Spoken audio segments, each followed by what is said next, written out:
Hey everybody, so welcome back to Jim Bob's Garden. So, we just got about 6 inches of rain here. And so you're thinking to yourself, man, that's a beautiful thing, right? And it is. Don't get me wrong. I love the fact that we got a whole bunch of rain. It's soaked down into the ground real nice.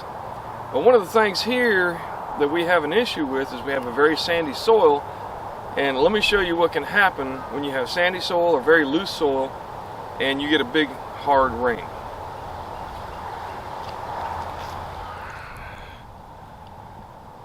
Okay, so what ends up happening when you have very loose and sandy soil like I do right here? I mean, this is very loose soil, a lot of compost and sand. And what ends up happening is you get a lot of splashback. Like if you look at this plant right here, you can see it's just covered in dirt all along the bottom of the plant. Same thing here is another great example. All right, all over on this one. All right, and that's not necessarily bad. Eventually it will dry off. But you've even got it like, if you look down here on these leaves, they're covered with dirt. Now, is that bad? Well, it kind of depends. But the thing, what can happen is if you have a lot of soil up on your plants, one, when it's covering the leaves, like on some of these leaves of the cucumbers I got right there, that's going to slow down photosynthesis because basically it's being shaded by the dirt covering it. And two, any kind of issue with bacteria and problems in your soil is now all up on your plant. And so what you want to do, what I like to do is I like to go around and rinse off my plants after a good solid rain. Now, one of the things that will keep this from happening is if you have mulch. But as you can see, if you look right down here, that is a baby pea just starting to come up. And that's part of the reason why I didn't want to put a lot of mulch down, is I want to make sure that my plants have the opportunity to actually spring back up through the soil. And I've got peas all along there that are hopefully going to grow up on my little fence here. Now I want those peas. I just planted those peas, so I didn't want to, stifle them with a bunch of mulch. So let me show you how I go about taking care of this issue.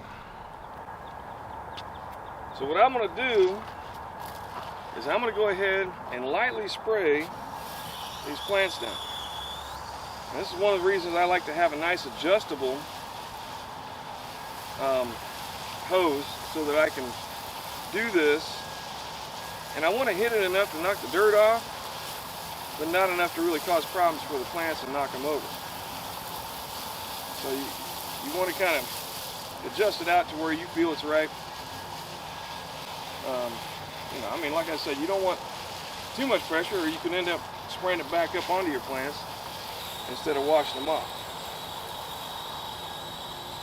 So I know it sounds counterintuitive, but after a good rain, one of the first things you want to do is water your plants.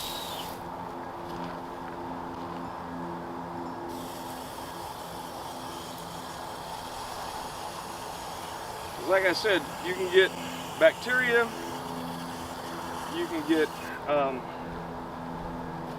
eggs from the soil, and various pests and such up on your plants. Now I also try and get it from multiple sides. Like I'll go down here, try and rinse it off.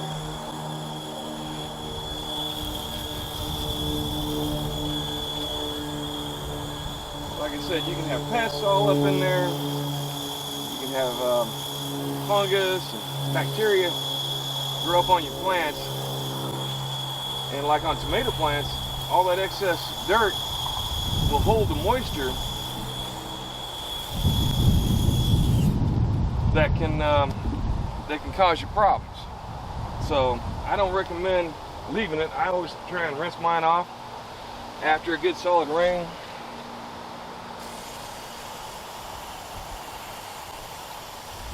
And to the extent possible, even the underside of the plants, I will try and wash them off. So like I said, so as much as we love the rain, you got to remember, if you don't have a lot of mulch down, it's going to cause some splash back up onto your plants. which is not necessarily good. I think it's a bad thing. It can cause you problems in the long run. So I highly recommend going through after good solid rain and rinsing everything down and getting all that dirt, for the most part. I mean, you don't have to have them perfectly clean, but for the most part, going back and rinsing off the dirt so that your plants will continue to grow well and not have a bunch of problems with fungus and bacteria and such being able to be stored in that dirt along the stem of the plant. All right, that's what I got going on today. Thanks once again for stopping by. Do me a favor, give me a like and a subscribe. Let me know what you're thinking. Give me some comments. I love talking to people in the comments. But most importantly, grow something and rinse your plants after a rain. All right, thanks once again.